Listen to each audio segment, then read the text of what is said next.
cari? Apakah kau payah berkeliling?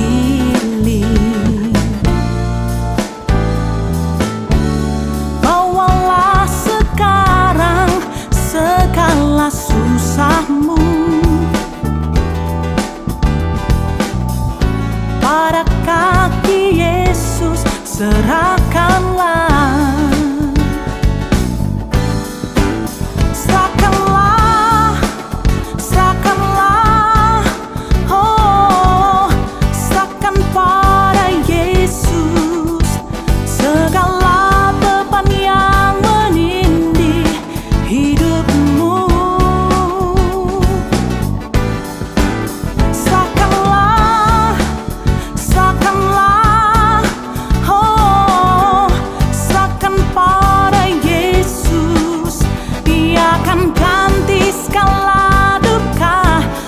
Jadi suka.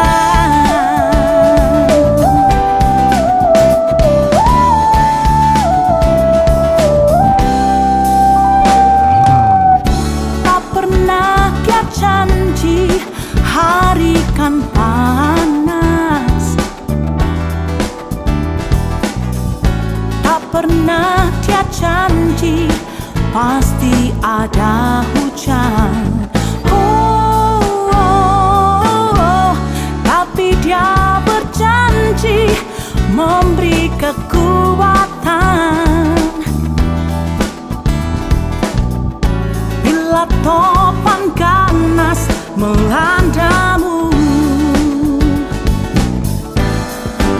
Serahkanlah, serahkanlah, oh, serahkan pada Yesus segala yang menindih hidupmu. Serahkanlah, serahkanlah, oh, serahkan pada Yesus. Dia akan ganti segala duka menjadi suka.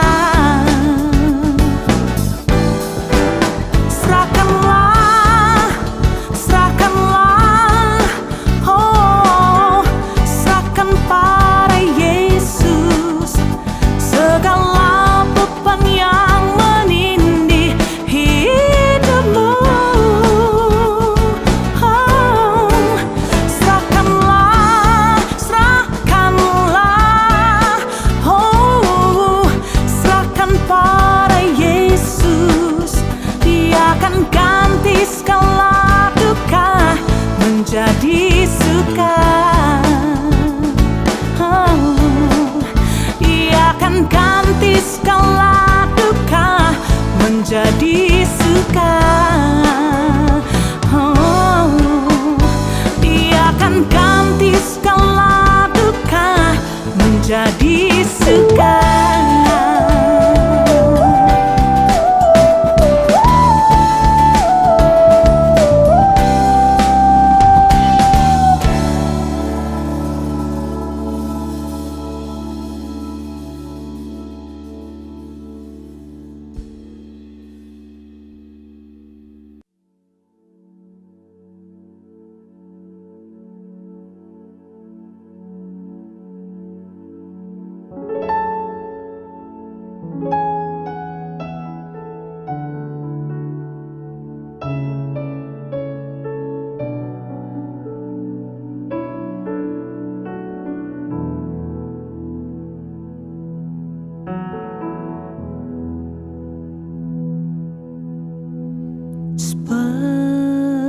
Seperti rusa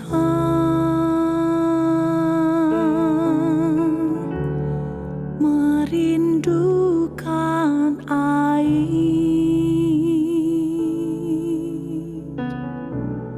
begitulah jiwaku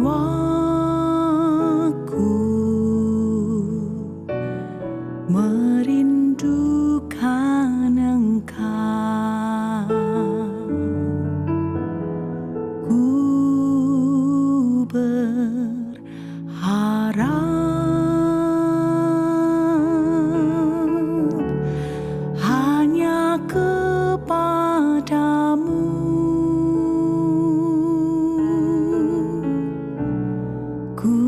sembah Kau Allahku,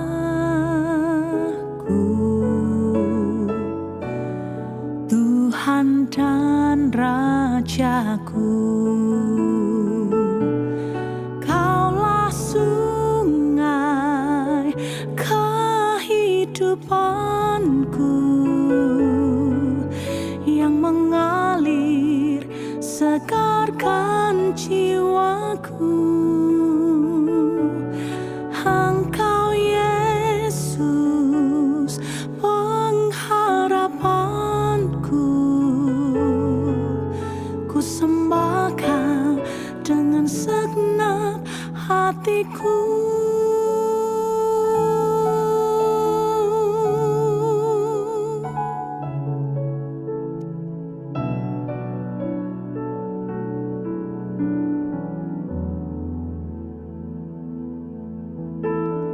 Ku berharap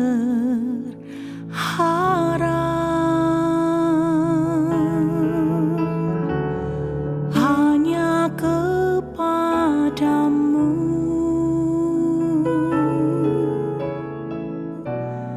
Ku sembah Kau Allahku,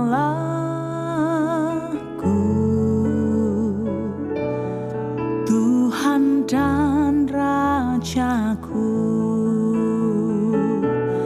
Kaulah sungai kehidupanku yang mengalir segarkan jiwaku. Engkau Yesus pengharapanku, ku sembah Kau dengan segenap hatiku. Kaulah sungai kehidupanku yang mengalir segarkan jiwaku. Engkau Yesus pengharapanku, ku sembah Kau dengan segenap hatiku. Ku sembah Kau dengan segenap hatiku. Ku sembah Kau dengan segenap hatiku.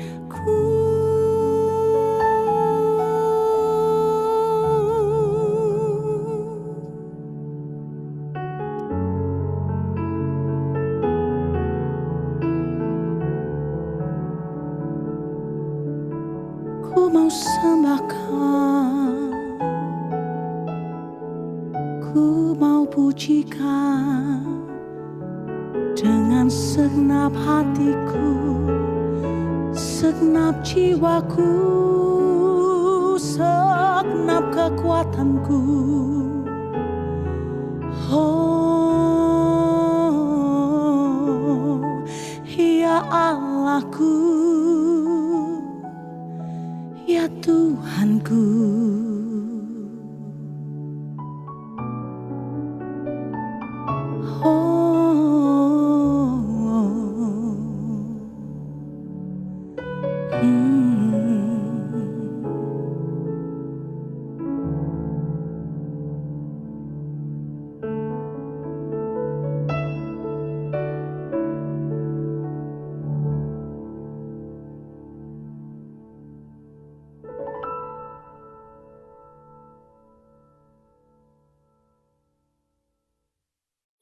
Shalom, selamat pagi Jemaat GSKI Betani Surabaya, Nginden, Manyar, Sukomanunggal, Citralen, Yobel, Veteran, Juanda, Gunung Sari, dan cabang-cabangnya yang saya kasihi.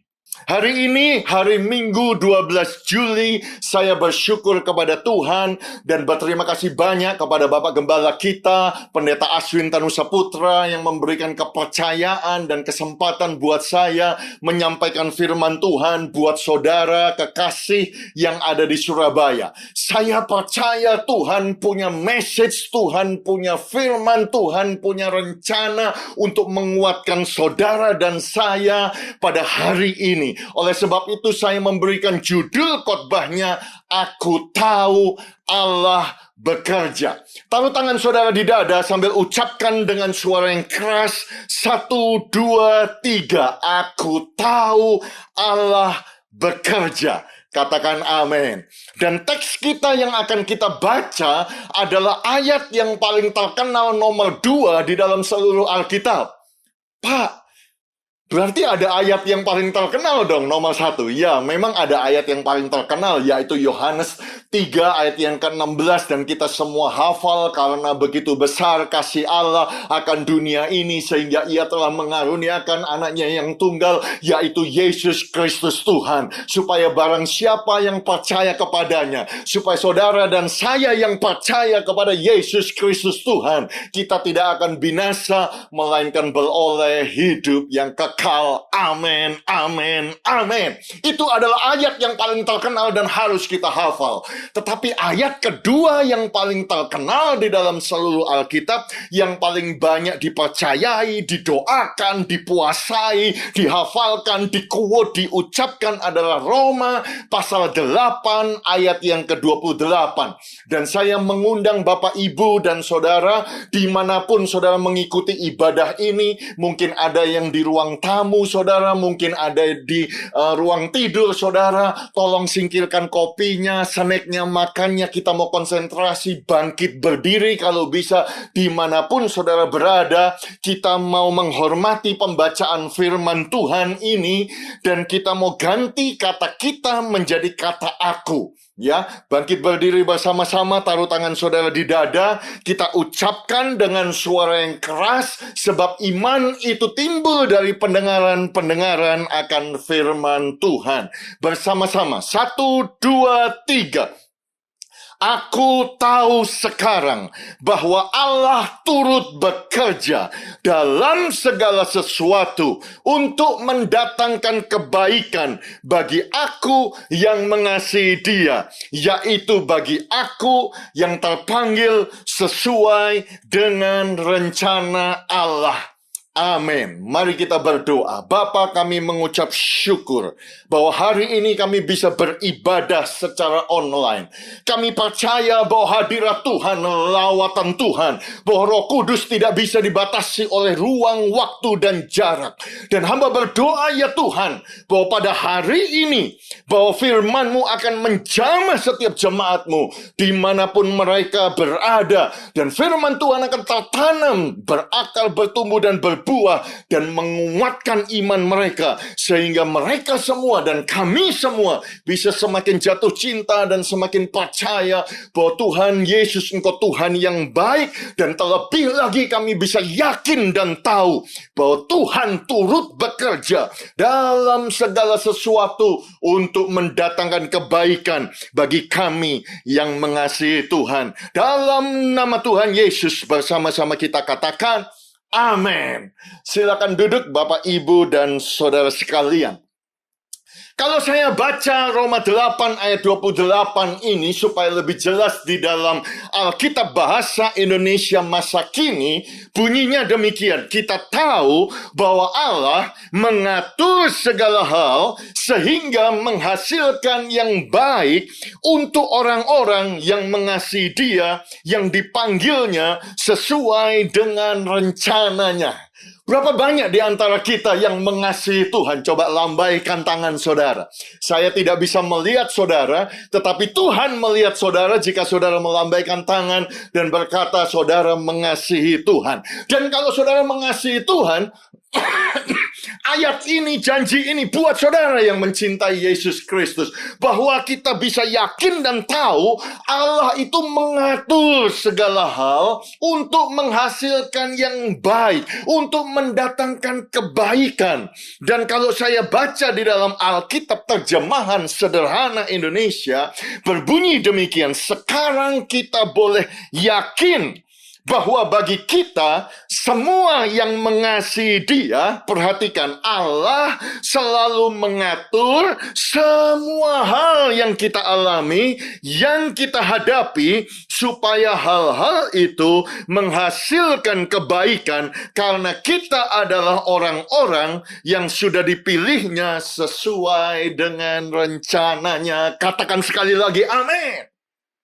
Memang ayat ini sulit untuk kita percayai. Banyak orang berkata kepada saya, Pak, kalau Allah itu turut bekerja, Allah mengatur segala hal, bahwa Allah itu mengatur semua yang kita alami dan hadapi untuk mendatangkan kebaikan. Apakah ini benar?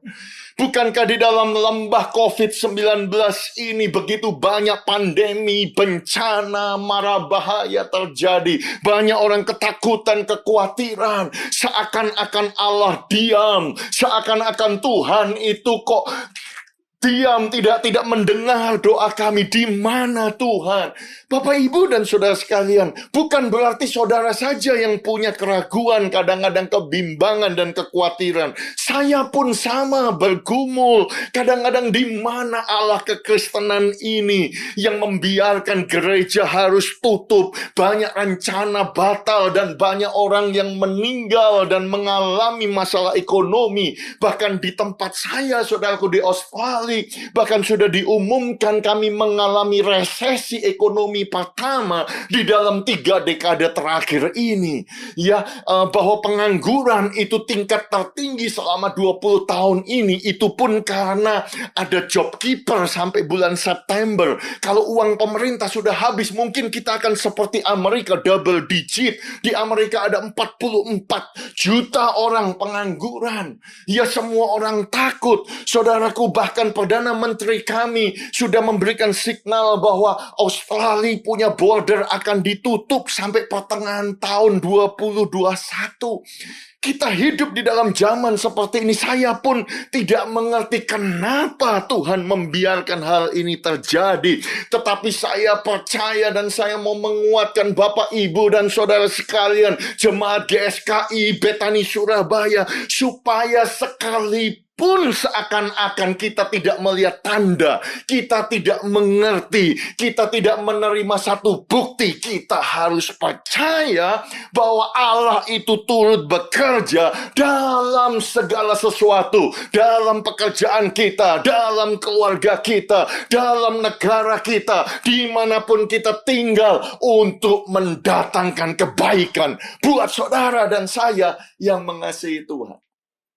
Memang ini sulit untuk kita mengerti. Dan saya suka apa yang Paulus coba sampaikan kepada gerejanya di Efesus. Paulus berkata bahwa aku punya tugas untuk menyampaikan Injil, ya. Aku punya tugas untuk menyampaikan tentang kekayaan Kristus yang tidak terduga. Ya, memang kekayaan di dalam Kristus Yesus itu tidak bisa kita ukur dengan pikiran kita. Dan kemudian dia melanjutkannya di dalam ayat yang ke-9 dari Efesus pasal 3, bahwa dia punya tugas untuk menyatakan apa isinya tugas penyelenggaraan rahasia yang telah berabad-abad tersembunyi dalam Allah yang menciptakan segala sesuatu. Ya, kalau saya jelaskan, kita tahu bahwa Allah itu menciptakan segala sesuatu, tetapi ada sesuatu yang tersembunyi di dalam Allah, yaitu penyelenggaraan rahasia, dan Paulus punya tugas untuk menyatakan apa itu penyelenggaraan rahasia. Ya, mungkin untuk lebih jelas ayat ini kita mengerti, saya baca di dalam bahasa Inggris New King James Version, dikatakan, and to make all see what is the fellowship of the mystery, which from the beginning of the ages has been hidden in God, who created all things through Jesus Christ. Jadi Tuhan kita menciptakan segala sesuatu melalui Kristus Yesus, kita tahu. Dan tetapi ada sesuatu yang tersembunyi sejak permulaan abad, dan Paulus punya tugas supaya semua orang bisa melihat fellowship of the mystery. Satu persekutuan dengan misterinya Tuhan yang kita tidak mengerti ini. Ya, mungkin juga saudara berkata, Pak, sulit saya untuk mengerti. Kita baca di dalam terjemahan The Message, ya, bahasa Indonesia sehari-hari, dikatakan demikian. And so here I am, preaching and writing about things that are way over my head, the inexhaustible riches and generosity of Christ. Jadi Paulus berkata, disinilah saya berkhotbah tentang sesuatu yang sulit dimengerti oleh otak saya, kekayaan Kristus yang tidak terduga. Dan kemudian dia berkata, my task is to bring out in the open and to make plain what God, Tuhan, who created all things in the first place. Jadi tugas saya untuk membuka kepada saudara secara jelas Tuhan yang menciptakan segala sesuatu. Saudara perhatikan statement ini, has been doing in secret and behind the scenes all along. Jadi ternyata Tuhan itu melakukannya secara rahasia dan di belakang layar. Jadi poin saya yang pertama untuk saudara jemaat GSKI Betani Surabaya adalah Allah bekerja di belakang layar buat engkau. Ya, my God is working behind the scene for you. Taruh tangan saudara di dada, ucapkan ini dengan suara yang kuat, katakan, aku percaya Allah bekerja di belakang layar buat saya. Jadi yang saya maksudkan adalah sekalipun engkau tidak melihat, sekalipun tidak ada tanda-tanda, sekalipun seakan-akan sorga itu tertutup, sekalipun saudara merasakan Tuhan tidak menjawab doa saudara, bukan berarti Tuhan itu diam. Bukan berarti Tuhan yang kita sembah itu di sorga lagi minum kopi, begitu, ongkang-ongkang kaki, tidak peduli sama doa saudara dan saya, memalingkan wajahnya.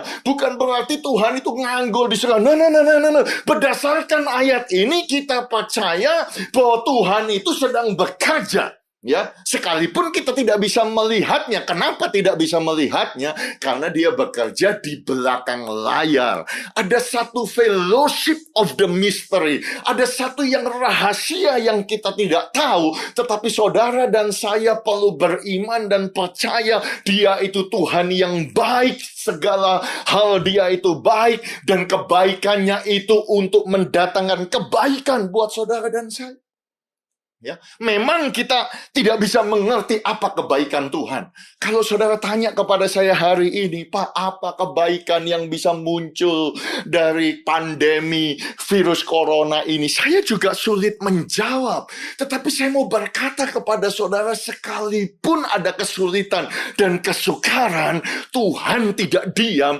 Dia bekerja di belakang layar. Ada satu rahasia yang dia siapkan. Dia bekerja secara aktif mendatangkan kebaikan buat saudara dan buat saya yang mengasihi dia. Yang percaya katakan amin. Itu sebabnya saya suka Mazmur Daud yang paling terkenal nomor 3 di dalam seluruh kitab Mazmur. Mungkin saudara kaget loh, Pak. Ada yang paling terkenal. Tentunya Mazmur 23. Tuhan adalah gembalaku yang baik. Ya, aku tidak akan kekurangan.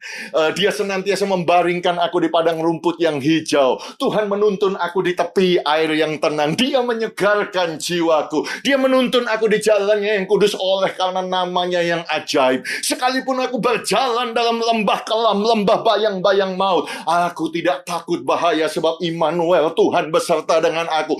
Gada Tuhan dan tongkat Tuhan, itulah yang menghiburkan aku. Aku percaya Tuhan mengurapi kepalaku dengan minyak. Pialaku penuh dengan melimpah. Ia menyediakan hidangan bagiku di hadapan para musuh-musuhku. Sesungguhnya kebajikan, kemurahan, tanda ajaib, mujizat mengikutiku seumur hidupku. Dan aku akan diam di rumah Tuhan sepanjang masa. Oh, yang percaya katakan amin. Itu Mazmur yang paling terkenal dan paling banyak di-quote dan didoakan di mana-mana, saudara. Dan tentu ada Mazmur kedua yang terkenal nomor 2 setelah Mazmur 23, tentu adalah Mazmur 91. Khususnya di dalam hari-hari ini, gereja-gereja, banyak orang Kristen, bukan saja gereja, bahkan sinagoga orang Yahudi, mereka selalu bertemu, mereka membaca Mazmur 91, dan kami yang duduk diam di dalam naungan yang maha tinggi, yang bermalam di dalam naungan yang maha kuasa, akan berkata bahwa kubu pertahananku adalah Tuhan Allah yang kupercayai.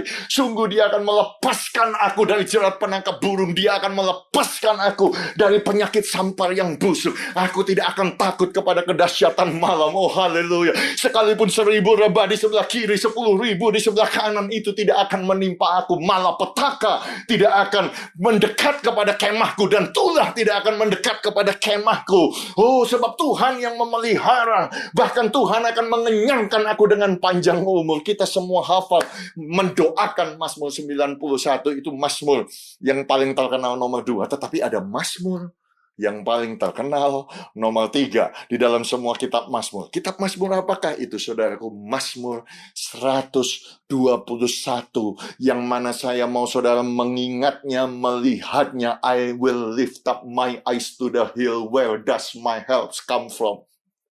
Oh, aku melayangkan mataku ke gunung-gunung. Dari manakah datang pertolonganku? Pertolonganku ialah dari Tuhan yang menjadikan langit dan bumi.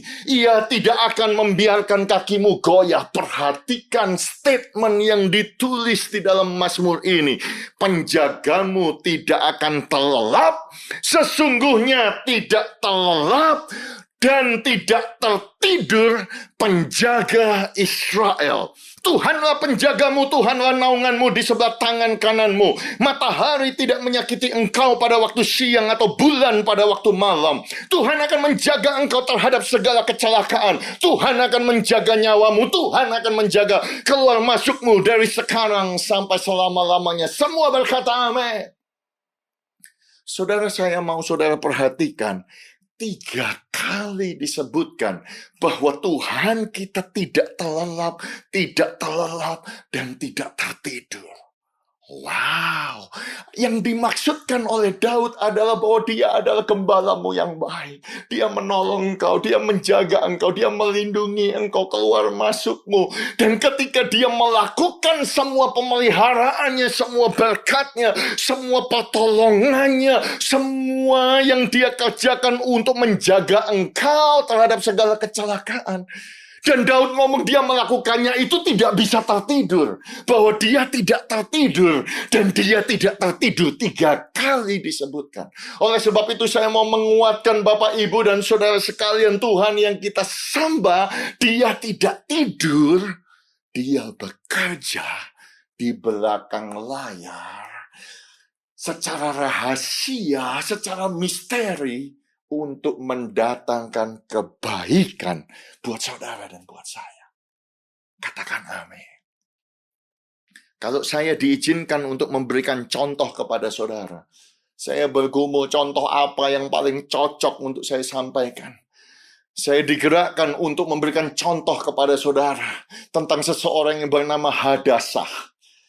Pak, siapa Hadasah? Hadasah itu adalah Esther, saudara-saudara. Saya sudah lama tidak khotbah tentang Esther. Padahal dulu, pada waktu Pastor Tommy Tenney membuat satu buku Hadasah, One Night with the King. Dan kemudian Matthew Crouch, ya Presiden TBN, membuat filmnya. Dan ketika kami bertemu, saya minta semua jemaat waktu itu, mungkin sekitar 13 tahun yang lalu, untuk nonton film ini. Saya berbicara tentang kisah ini. Tetapi saya sekarang diingatkan kembali untuk bercerita lagi kepada saudara kitab Esther yang 10 pasal saja ditulis di dalam Alkitab kita. Kenapa saya pilih Esther ini? Karena kitab Esther ini satu-satunya kitab yang tidak ada nama Tuhan disebut di dalamnya. Nggak ada. Nggak ada kata doa disebut. Itu nggak ada. Jadi banyak orang bertanya, Pak, tidak ada kata Tuhan, kenapa kok kitab Esther ini bisa jadi Alkitab? Dan saya mau katakan kepada saudara, bukankah ini contoh yang paling baik? Seakan-akan Tuhan tidak ada, seakan-akan Tuhan diam, tetapi justru kita melihat ada tangan Tuhan, ada manifestasi Tuhan, ada perkara yang Tuhan kerjakan di dalam hidup Esther dan Mordekai ini. Itu sebabnya saya berkata masih ada Tuhan, sekalipun banyak orang berkata tidak ada Tuhan, atau Tuhan diam. Makanya saya suka sekali ketika Bapak Gembala membuat satu program yang namanya Masih Ada Tuhan. Sekalipun saya jauh, saya masih mengikuti, saya masih mendengarkan rekan-rekan yang berkhotbah di Surabaya di Masih Ada Tuhan. Itu sangat menguatkan dan saya menganjurkan, saya mendorong jemaat GSKI Betani. Mari kita dengarkan program Masih Ada Tuhan yang ada di Instagram, di YouTube, ada di BFM, di Betani FM. Supaya kita diingatkan bahwa Tuhan itu tidak bisa tidur. Dia aktif bekerja di belakang layar mendatangkan kebaikan buat saudara dan saya. Kembali kepada kitab Esther. Pasal yang pertama kita tahu judulnya Ratu Wasti dibuang. Dan kita diperkenalkan oleh seorang Raja Ahasiweros yang menguasai kerajaan Media Persia, menguasai 127 bangsa dari Ethiopia sampai India. Seluruh dunia kita tahu sejarah ya dikuasai oleh raja ini, saudara-saudaraku. Bahkan ketika dia pamer kekayaannya ya, itu bukan 1 hari, bukan 1 bulan, bukan 3 bulan, 180 hari. Saudara, luar biasa kayanya, perlengkapannya semua dari emas. Setelah itu selama 7 hari dia memberikan makan kepada semua orang di benteng Susan. Dan kemudian dia undang ratunya untuk datang. Ratunya tidak mau datang, dia tidak segan-segan menghukum dan membuang istrinya. Wow. Jadi di pasal yang pertama kita diperkenalkan oleh raja yang sukses, yang kaya, menguasai dunia. Dan dia adalah raja yang bengis, raja yang jahat, raja yang tidak segan-segan untuk membunuh, untuk menghukum saudara-saudara. Ya, di pasal yang kedua, saudaraku, saya suka karena raja ini tiba-tiba kangen gitu sama ratunya dan kemudian diadakan kontes kecantikan yang pertama di dunia. Ya, dicari di 127 daerah, perawan, gadis yang cantik. Bayangkan kompetisinya 12 bulan disiapkan. Ya, toh.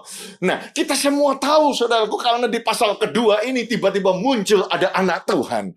Namanya adalah Mordekai bin Yair bin Simei bin Kis, seorang Benyamin. Dia diangkut dari Yerusalem sebagai salah seorang buangan yang turut dengan Yekoya, Raja Yehuda. Maksudnya adalah dia adalah buangan, dia adalah tawanan, dia adalah orang Israel yang ikut kebuang. Dan pada waktu dia ikut kebuang itu pada zaman Babilonia, dan tentu Babilonia itu dikalahkan oleh kerajaan Media Persia, ya. Dan di sini kita dikenalkan juga kepada tokoh yang lain, yaitu Hadassah yang namanya adalah Esther, ya, anak saudara ayahnya. Jadi sebetulnya sepupu daripada Mordekai, tapi karena sudah yatim piatu sehingga diangkat anak, sehingga Mordekai itu menjadi ayah asuhnya. Dan kemudian kita semua tahu Esther itu ikut kompetisi ini, dan kemudian singkat cerita, dia yang dikasihi, dia yang dipilih, dia menjadi ratu. Wow, ratu dari kerajaan yang berkuasa di muka bumi ini. Ya, memang tidak ada kata Tuhan. Tetapi jangan bilang kepada saya bahwa Tuhan tidak ada. Justru ini menunjukkan adanya Tuhan, masih ada Tuhan. Orang yang datang dari minoritas, orang yang tidak punya ayah ibu, yatim piatu, statusnya buangan, tiba-tiba bisa jadi ratu. Bukankah ini adalah tangan Tuhan, Bapak Ibu dan saudara sekalian? Bukankah kriteria Tuhan menolong, kriteria Tuhan memilih, itu justru justru orang yang tidak bijak, justru bukan orang yang berpengaruh, bahkan orang yang tidak terpandang. Bukankah Alkitab berkata apa yang bodoh bagi dunia, apa yang lemah bagi dunia, apa yang tidak terpandang, apa yang hina, apa yang tidak berarti, itulah yang dipilih oleh Allah. Jadi kisah ini menunjukkan justru yang tidak berarti, yang hina Tuhan pilih, Tuhan angkat. Bukankah Daud berkata peninggian itu datangnya bukan dari utara, dari selatan atau timur barat, datangnya dari Tuhan. Oleh sebab itu saya mau menguatkan jemaat GSKI Betani Surabaya. Jika saudara merasa saudara orang yang kecil, minoritas, saudara hina, saudara dalam keadaan yang sukar, percayalah Tuhan bisa pilih saudara. Sehingga engkau bukan lagi menjadi ekor, tetapi menjadi kepala. Supaya hidup saudara bukan lagi di bawah, tetapi di atas. Jalanmu menjadi naik, dan engkau akan keluar sebagai orang yang menang. Bukankah ini adalah satu bukti bahwa Tuhan sanggup dan Tuhan bisa, dan Dia turut bekerja di belakang layar. Memang namanya tidak disebut dalam kitab ini, tetapi pekerjaannya jelas, kekuasaannya itu jelas, sebab Dia tidak berubah dahulu, sekarang, sampai selama-lama. Kita kembali kepada kisah ini, dan karena Mordekai itu sayang kepada Esther, anak asuhnya, jadi dia sering bolak-balik jaga di depan pintu istana. Suatu hari ketika dia jaga, dia mendengar Bigtan dengan Teres, dua sida-sida raja yang termasuk golongan penjaga pintu itu mau membunuh Raja Ahasiweros. Mordekai tahu dan kemudian menyampaikannya, dan perkara itu disampaikan oleh Esther. Ya toh, dan kemudian Alkitab berkata perkara itu diperiksa, ternyata betul dua orang itu langsung dihukum mati. Dan peristiwa itu dituliskan di dalam kitab sejarah di hadapan raja. Sekalipun ditulis, tapi Mordekai nggak dapat apa-apa. Sekalipun itu dicatat, Mordekai nggak dapat kehormatan apa-apa. Jadi dari sini kita bisa belajar, jika saudara berkata, saya sudah menabur, saya sudah melayani, saya membaca firman, saya berdoa menjaga kekudusan, saya mengasihi Tuhan. Tapi kenapa kok tidak ada reward? Kenapa kok tidak ada hadiah? Dengar, Tuhan bukan Tuhan yang buta. Dia bukan Tuhan yang tuli, Bapak, Ibu, dan saudara sekalian. Tetaplah melakukan pekerjaan yang baik, tetaplah percaya, tetaplah setia kepada Tuhan. Sebab itu tercatat sekalipun tidak ada manifestasinya. Ya, nanti saya akan cerita dalam kisah selanjutnya. Pasal yang ketiga, tiba-tiba kita diperkenalkan kepada seorang tokoh yang lain, namanya Haman bin Hamedata, orang Agag. Dia keturunan Amalek. Dia sangat benci kepada orang Israel karena mereka ada musuh bebuyutan. Ya. Dan kemudian Haman ini diangkat paling tinggi dari semua pejabat, sehingga Raja Ahasiweros menyuruh bahwa semua orang harus sujud dan berlutut kepada Haman. Nah, persoalannya adalah Mordekai tidak mau berlutut dan tidak sujud kepada Haman. Haman marah. Kenapa Mordekai tidak berlutut dan tidak sujud? Ini justru menunjukkan bahwa Mordekai adalah anak Tuhan yang percaya kepada Tuhan. Bukankah semua anak Tuhan itu tidak mau sujud kepada Allah lain? Makanya saudara baca di Pembuangan ada yang namanya Hanaya, Misael, dan Asaria. Mereka menolak untuk menyembah patung Nebukadnezar. Kita tahu ada yang namanya Daniel. Saudaraku, tidak mau sujud atau berdoa kepada Raja Darius. Sebab bagi mereka hanya satu Tuhan yang harus disembah, Jehovah Allah Abraham, Ishak, dan Yakub. Mereka tidak akan sujud dan berlutut kepada Allah lain. Ini membuktikan bahwa Mordekai itu takut, cinta, mempertahankan ibadahnya kepada Tuhan. Ya, jadi Haman marah. Dan dia mau membasmi semua anak Tuhan orang Israel. Dan dia menuliskan surat dapat mandat daripada raja. Dan dikirim kepada wakil raja, setiap bupati yang menguasai daerah, setiap pembesar bangsa, tiap-tiap daerah. Perhatikan, menurut tulisannya, dan kepada tiap-tiap bangsa menurut bahasanya. Kenapa, saudara? Karena mereka ngomong dalam berbagai macam bahasa. 127, saudara-saudara. Wow. Dan surat itu bunyinya apa? Supaya dipunahkan, dibunuh, supaya dibinasakan semua orang Yahudi. Saudara perhatikan, dari yang muda sampai pada yang tua, bahkan anak-anak dan perempuan-perempuan pada satu hari juga. Kejam, saudara. Ini genocide, ini pembunuhan semuanya dari bayi sampai yang paling tua. Jadi kalau saudara pergi ke Yad Vashem, World Holocaust Museum di Jerusalem, saya Januari lalu sempat ke sana lagi. Saudaraku, rasanya gimana? Betapa kejamnya Adolf Hitler itu. 6 juta orang Yahudi dibantai dalam concentration camp. Ya, muda, tua, laki-laki, perempuan. Jadi sebetulnya ide itu bukan dari Adolf Hitler. Itu sudah ada dalam zamannya Haman yang tertulis dalam Alkitab ini. Kejam sekali. Itu sebabnya di pasal yang keempat, Mordekai menangis, melolong, berkabung. Bukan saja Mordekai di benteng Susan, tetapi Alkitab berkata ke tiap-tiap daerah kemana titah undang-undang raja sampai, ada perkabungan yang besar di antara orang Yahudi. Disertai puasa, ratap tangis, oleh banyak orang dibentangkan kain kabung dengan abu sebagai lapik tidurnya. Memang tidak disebut kata Tuhan atau berdoa, tapi puasa ini adalah simbol bahwa mereka mencari Tuhan di tengah-tengah. Saudara bisa bayangkan di tengah-tengah undang-undang, saudara tahu saudara akan mati dan dibunuh semua keluarga saudara, satu bangsa. Saudara-saudara. Itu sebabnya Mordekai ngomong kepada Esther, Esther, engkau harus menghadap kepada baginda raja. Engkau harus minta tolong. Engkau harus tolong sebab engkau sendiri adalah orang Yahudi, orang Israel. Dan kemudian Esther ngomong, semua pegawai raja serta penduduk daerah-daerah kerajaan itu tahu bahwa bagi setiap laki-laki atau perempuan yang menghadap raja di pelataran dengan tiada dipanggil, hanya berlaku satu undang-undang, hukuman mati. Hanya orang yang kepadanya raja mengulurkan tongkat emas akan tetap hidup. Dan aku sudah 30 hari tidak dipanggil menghadap raja. Dari sini kita tahu bahwa Raja Ahasiweros itu raja yang bengis, raja yang kejam, raja yang tidak segan-segan membunuh dan memberikan hukuman mati. Tidak peduli itu istrinya, itu ratunya, dan itu sudah dibuktikan Ratu Wasti menentang perintahnya, dibuat. Tetapi Esther, saya suka kata Esther. Esther berkata, berpuasalah untuk aku, jangan makan dan jangan minum 3 hari lamanya, baik waktu malam, baik waktu siang. Aku serta dayang-dayangku pun akan berpuasa demikian. Dan kemudian aku akan masuk menghadap raja. Sungguh pun berlawanan dengan undang-undang. Kalau terpaksa aku mati, biarlah aku mati. Saudaraku, mereka cari Tuhan, mereka berpuasa.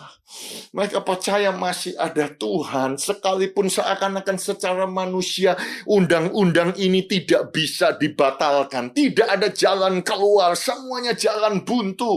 Mereka adalah kaum minoritas, mereka tidak punya apa-apa, tidak punya koneksi, tidak bisa berbuat apa-apa. Mereka hanya bisa berpuasa dan cari Tuhan.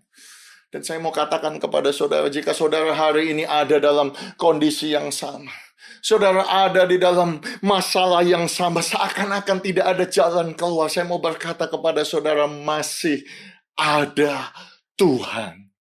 Dia Tuhan bekerja di belakang layar, kita tidak lihat, tapi dia ada untuk mendatangkan kebaikan. Karena dia tidak membiarkan saudara sendirian, dan ini buktinya. Ini buktinya, saudara-saudara, di pasal yang kelima. Alkitab berkata pada hari yang ketiga, Esther memakai pakaian ratu, dia menghadap, saudara, dengan saya pasti tahu bahwa dia pasti berdebar-debar, ya. Tetapi puji Tuhan bahwa raja melihat Esther sang ratu berdiri di pelataran, berkenanlah raja kepadanya. Sehingga raja mengulurkan tongkat emas yang di tangannya itu ke arah Esther. Ini pasti Tuhan yang menggerakkan hatinya. Ini pasti perkara Tuhan. Saudaraku, kemudian raja bilang kepada ratu, "Hai Ratu Esther, loh maksudmu apa? Kok kamu datang gitu tanpa dipanggil gitu ya?" Aduh, dia tahu kalau dia tidak mengulurkan tongkat emasnya mati Ratu Esther. Jadi dia berkenan dan mungkin dia tersentuh, dia ngomong, "Kamu mau minta apa? Separuh kerajaan aku berikan kepadamu." Esther nggak berani ngomong. Ya, dia cuma ngomong begini, "Kalau aku berkenan, izinkanlah raja bawa Haman datang ke perjamuan. Malam ini aku mau menjamu." Gak berani ngomong, saudara-saudaraku. Akhirnya raja dengan Haman datang malam itu. Wah, dijamu dengan Esther ya toh, dikasih makan dan raja tersentuh. Raja bilang, "Hai Ratu Esther, maksudmu apa? Ngundang aku dengan Haman, separuh kerajaanku pun kalau kamu minta, aku berikan kepadamu." Esther masih nggak berani ngomong. Dia cuma ngomong begini, "Raja, kalau engkau berkenan besok datang lagi sama Haman, aku mau menjamu engkau." Kenapa Esther nggak berani ngomong saat itu? Atau pada waktu bertemu di pelataran?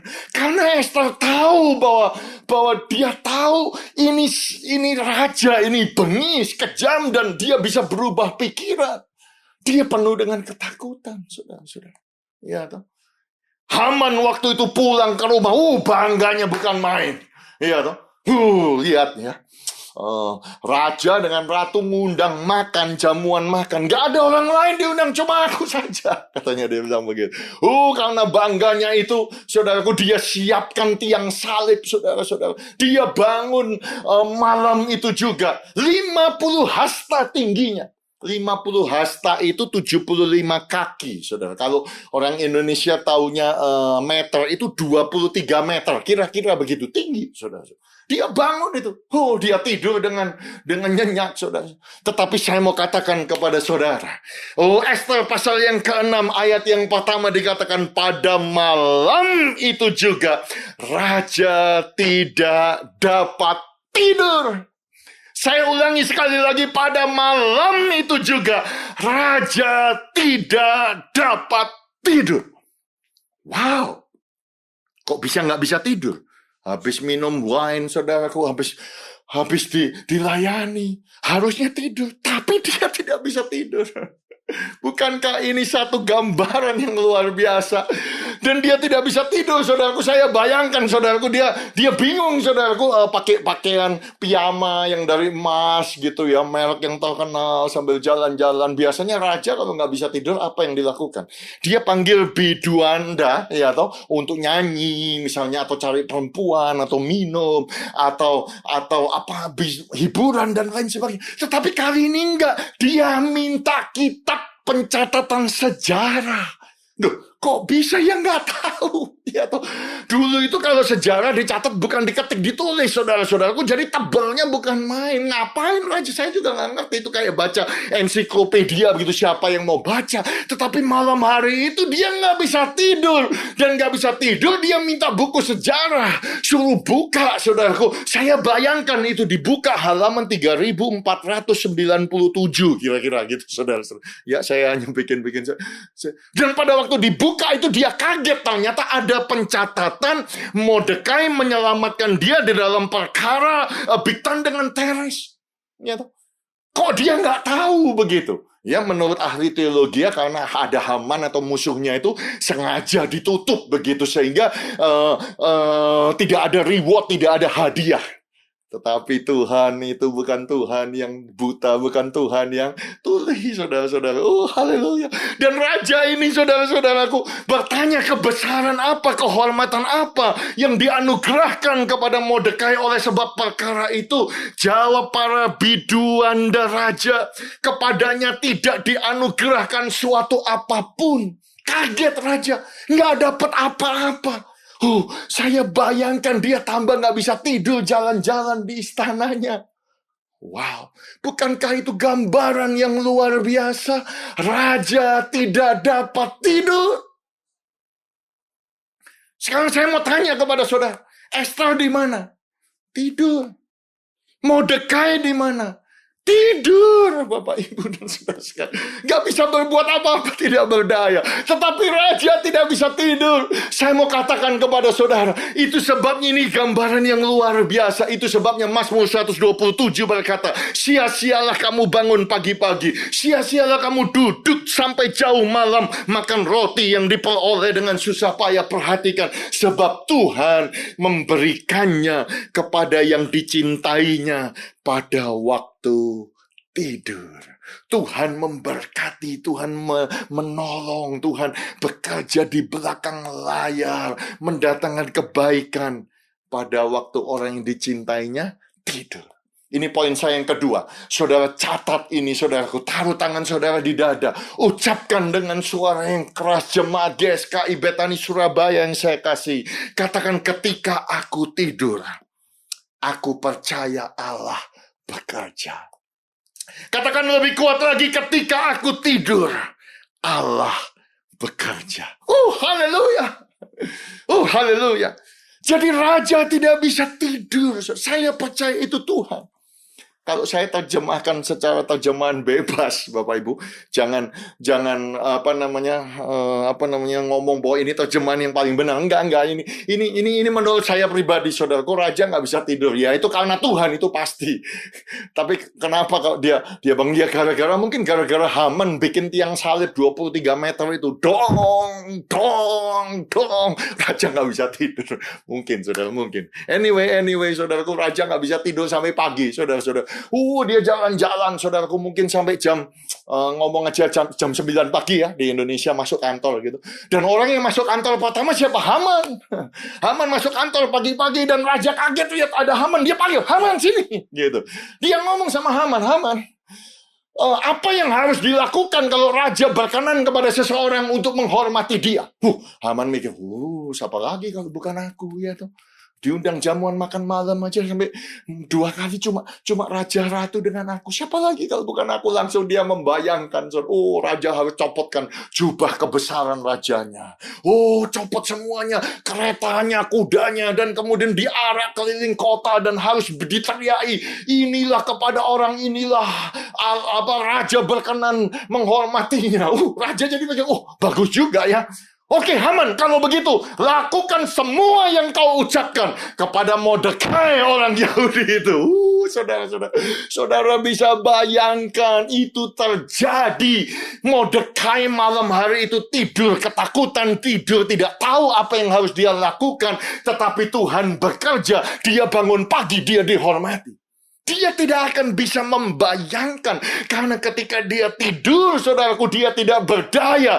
Bangun pagi, dia diangkat dan dihormati. Saya mau menubuatkan kepada jemaat GSKI Bethani Surabaya, ketika engkau tidur, ketika engkau tidak berdaya, ketika engkau tidak bisa apa-apa, ketika engkau sendirian, ketika engkau sudah hampir bangkrut, ketika engkau sudah hampir sakit, ketika engkau sudah hampir dan sudah tidak bisa melakukan apa-apa, Tuhan bekerja di belakang layar secara rahasia mendatangkan kebaikan. Dan itu terjadi. Mordekai dihormati, saudara-saudaraku. Haman pulang dengan sedih. Begitu sedih dia dijemput karena diundang makan kan sama raja dengan Esther. Dia datang ke perjamuan makan itu dan raja ngomong lagi kepada Esther, "Hai ratu, minta apa? Setengah dari kerajaanku kuberikan kepadamu." Sekarang Esther berani minta, saudara-saudaraku, karena dia sudah lihat perkara yang ajaib bahwa Tuhan bekerja. Tiba-tiba ayah angkatnya dihormati. Dia tahu Tuhan bekerja, saudara-saudara. Memang tidak dicatat ada Tuhan, tapi masih ada Tuhan. Masih ada Tuhan. Dan Esther ngomong begini, "Jikalau baik pada pemandangan raja, karuniakanlah kiranya kepada hamba nyawa hamba, atas permintaan hamba, bangsa hamba atas keinginan hamba, karena kami hamba serta bangsa hamba itu sudah dijual untuk dipunahkan, dibunuh, dibinasakan. Jikalau seandainya kami hanya dijual sebagai budak laki-laki dan perempuan, niscaya hamba akan berdiam diri." Saudara mengerti maksudnya? Esther hanya minta nyawanya, minta nyawa bangsanya, karena mereka ini budak, mereka ini minoritas, mereka sudah dijual. Dan raja kaget karena dia nggak tahu kalau ratunya itu orang Israel. Hah? Karena selama ini disembunyikan identitas daripada Esther, Hadasa ini. Raja marah, siapa orangnya? Haman. Haman takut, mohon kepada ratu. Raja tambah marah, kurang ajar kamu mau menggagahi sang ratu dalam istanaku sendiri. Langsung bodyguard Raja Harbona ngomong, ini apa Haman sudah siapkan tiang salib. Akhirnya raja ngomong, silakan dia pada tiang itu. Singkat cerita, Haman mati di tiang yang dia buat, yang dia siapkan untuk anak-anak Tuhan. Wow. Bukankah ini gambaran yang luar biasa? Musuh mereka-rekakan yang jahat, tetapi Tuhan mengubahkan menjadi kebaikan. Bukankah ini adalah simbol di mana iblis siapkan tiang salib untuk Yesus supaya mati, tetapi Tuhan ubahkan justru salib itu menjadi lambang kemenangan, lambang kehebatan, lambang kuasa. Jadi poin saya yang terakhir, saudara-saudaraku, yang ketiga. Jika saudara percaya Tuhan itu ada, dia bukan tidur, dia tidak bisa tidur 3 kali. Dia bekerja di belakang layar mendatangkan kebaikan. Bahkan ketika engkau tidur, dia bekerja. Artinya yang ketiga, tidak ada yang kebetulan. Karena Allah turut bekerja. Taruh tangan saudara di dada. Katakan dengan kuat, katakan tidak ada yang kebetulan. Karena Allah turut bekerja. Sekali lagi, saya percaya tidak ada yang kebetulan dalam hidupku. Karena Allah turut bekerja. Tidak ada yang kebetulan kau ada di Surabaya. Tidak ada yang kebetulan kau mendengarkan firman ini. Tidak ada yang kebetulan kau mengikuti ibadah ini secara online. Tidak ada yang kebetulan kau ditempatkan dalam keluarga itu, dalam suasana seperti ini. Tidak ada yang kebetulan saudara dan saya lahir di dalam keadaan COVID-19 ini. Percayalah, masih ada Tuhan. Dia tidak terlelap. Dia bekerja mendatangkan kebaikan. Itu sebabnya Paulus berkata bahwa sebab di dalam Yesus kita hidup, kita bergerak, dan kita ada. For in Him we live, we move, we exist. In Him we actually have our being. Jadi kalau kita ada di dalam Kristus, nggak ada satupun yang kebetulan. Karena Tuhan itu Dia aktif, Dia menjaga, Dia memelihara kita. Dan saya mau tutup, saya mau challenge jemaat GSKI Betani Surabaya. Supaya saudara tidak khawatir, tidak takut, tidak bimbang. Tetapi ketika kita berdoa, ketika kita ibadah dengan iman. Dan saya mau tutup dengan ini, Markus 11:24, Yesus berkata kepada kita semua, apa yang kamu minta dan doakan, percayalah bahwa kamu telah menerimanya, maka hal itu akan diberikan kepadamu. Sekali lagi saya ulangi, apa saja yang kamu minta dan doakan, percayalah sudah menerimanya, maka hal itu akan diberikan kepadamu. Jadi kapan kita menerimanya? Kapan kita menerimanya? Pada saat kita berdoa. Haleluya. Amin. Mungkin untuk menjelaskan ini saya mau cerita kepada saudara satu kesaksian. Ya. Jemaat kami namanya Ibu Lina, ya, sakit saudara-saudaraku, ada benjolan di lehernya, dan yang persoalan yang paling parah adalah dia demam tinggi di atas 38,5, ya, tentu panas dingin, fever, ya, lewat 1 minggu, dan semuanya takut saudaraku dia terkena COVID-19, dan dia harus melakukan swab test, ya, tanggal 10 Juni yang kemarin. Ya, kemudian Ibu Lina WhatsApp kepada saya. WhatsApp-nya demikian. Mohon doanya Pak Han, hasil tes besok sore negatif dalam nama Tuhan Yesus, terima kasih GBU. Nah, waktu saya terima itu tentu saya langsung balas, amin, pasti negatif, in Jesus mighty name praying for you. Ya toh? Jadi saya ngomong pasti negatif. Karena apa ya? Itu yang dia doakan, itu yang dia percayai, itu yang dia minta. Kemudian dia menjawab teks saya, amin, thanks Pak Han. Tanggal 11 Juni besok paginya, saya teks dia dong, yaitu shalom, sudah keluar hasilnya negatif. 1 jam kemudian dijawab, shalom Pak Han, belum Pak, appointment dokternya nanti sore jam 5.30 Pak Han. Ya. Jadi 5.30 dia dapat hasilnya, ternyata puji Tuhan hasilnya negatif. Saudara bisa melihat hasil ini di layar ini. Negatif bukan? Dia disembuhkan, benjolannya hilang, dan ternyata tidak tidak terkena COVID-19. Tepuk tangan yang meriah untuk kemuliaan Tuhan kita Yesus Kristus. Dia Jehovah Rafa, dia Tuhan yang sanggup menyembuhkan, sanggup memulihkan. Sampai hari ini, masih ada Tuhan yang bisa menyembuhkan kita. Namanya Yesus Kristus Tuhan. Pertanyaan saya buat saudara, sebetulnya dia menerima hasil negatifnya itu kapan? Tanggal 10 Juni atau 11 Juninya 5.30 dia terima. Kalau saudara melihat hasil tes ini, ya 10 Juni malam dia tes, ya. Besok paginya hasilnya sudah negatif pagi, tapi dia baru tahu 5.30. Pertanyaannya adalah kapan dia menerima hasil negatif? Pada saat dia berdoa, pada saat dia percaya Tuhan sudah menjawabnya. Dia harus percaya dengan iman sudah menerimanya, ya.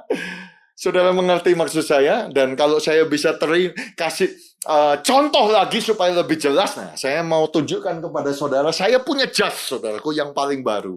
Ini jas ini belum saya pakai. Ya, saya punya teman yang punya tailor untuk bikin jas ya di kota Jakarta. Ya, tahun yang lalu pada waktu Lebaran dia datang ke Australia dan saya jalan-jalan. Malam itu sebelum kami berpisah dia pulang ke Indonesia. Kami makan, setelah kami makan dia berkata, "Pastor," dia panggil saya pastor, ya toh. "Saya bisa ukur badan pastor, saya mau bikin jas begitu buat pastor." Saya bilang, "Waduh, thank you, terima kasih." Ya, apalagi ngukurnya canggih, nggak pakai sentimeter, pakai handphone, pakai aplikasi, saudara-saudaraku ya. Saya direkam begitu, saya bisa pilih dan lain sebagainya, canggih begitu. Saya mau katakan kepada saudara, pada waktu saya menerima janji saya akan diberikan jas, saya kan langsung ngomong, "Waduh, terima kasih, thank you, share gitu, thank you very much," gitu ya. Billion thanks kan? Atau saya ngomong, "Gini ya Pak ya, kalau saya sudah pegang jasnya, saya sudah terima di tangan saya gratis, sudah saya pakai, baru saya ngomong terima kasih." Halo? Bukankah kita banyak orang Kristen seperti itu? Kita ngomong Tuhan nanti ya. Kita berdoa hari ini, Tuhan tolong kami, Tuhan buka jalan, Tuhan sembuhkan, Tuhan pulihkan. Kemudian terima kasih kita, syukur kita, ibadah kita, taburan kita, pelayanan kita nanti ya Tuhan ya. Kalau saya sudah terima, saya sudah pegang, ada buktinya, saya melihat Engkau ada sungguh-sungguh janjimu itu ya dan amin. Dan pasti akan terjadi, baru kita. Dan itu seringkali itu terjadi dalam kehidupan kita. Karena kita tidak percaya bahwa dia itu ada dan dia bisa dan dia terus melakukan. Dan saya mau katakan kepada saudara, ketika teman saya ini kembali ke Jakarta, apakah saya langsung menerima jasnya? Enggak loh.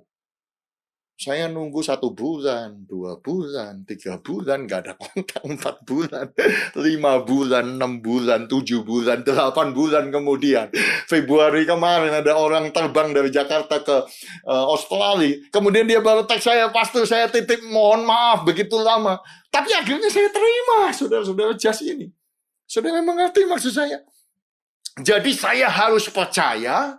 Ya, saya tidak melihatnya, saya tidak mengerti, saya harus percaya bahwa dia bekerja di belakang layar, di kota yang jauh, di benua yang lain, bahwa dia itu motong kain, dia sedang menyiapkan, mendesainkan buat saya. Dan ketika saya tidur, dia tidak bisa tidur, dia terus bekerja, mempersiapkannya, dan saya percaya tidak ada yang kebetulan, sehingga pada saatnya, in God's time, saya menerima itu. Sama seperti saudara dan saya, kita harus percaya, kita tidak melihat, kita tidak mengerti. Dia ada, dia bekerja, mendatangkan kebaikan. Bahkan ketika kita tidur tidak berdaya, dia tidak bisa tidur.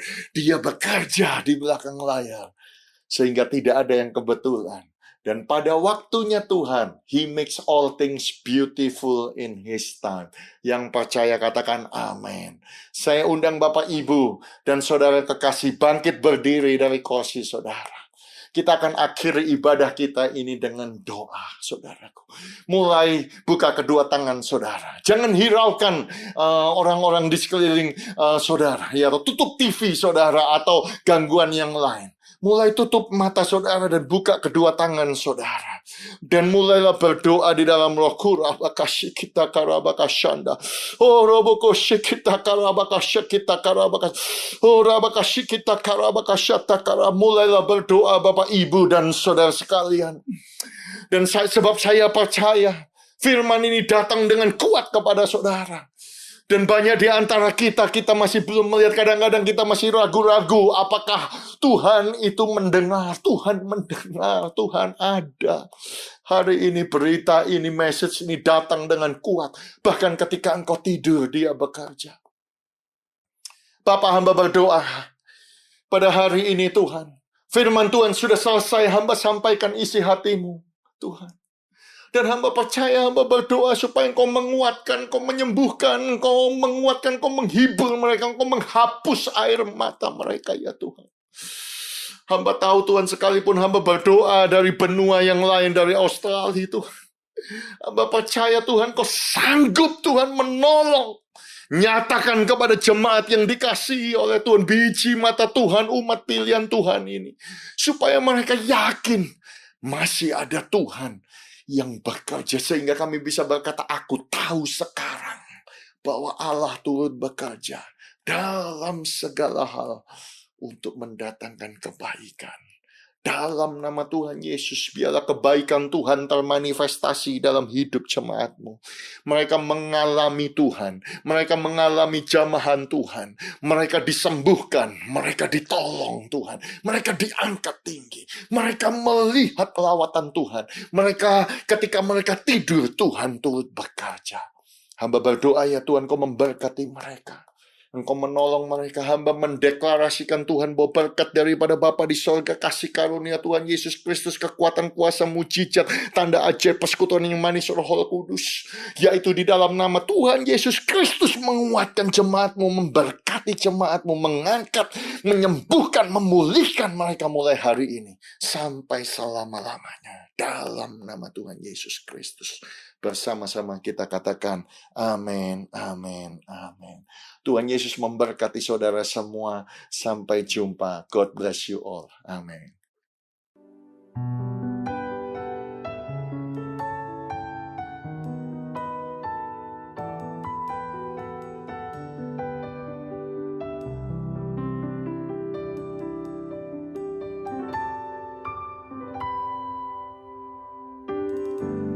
Banyak yang Kau perbuat di dalam hidupku. Rancangan indahmu terjadi di hidupku. Bapa yang mengerti segala yang ku perlu. Kasih-Mu sempurna, nyata dan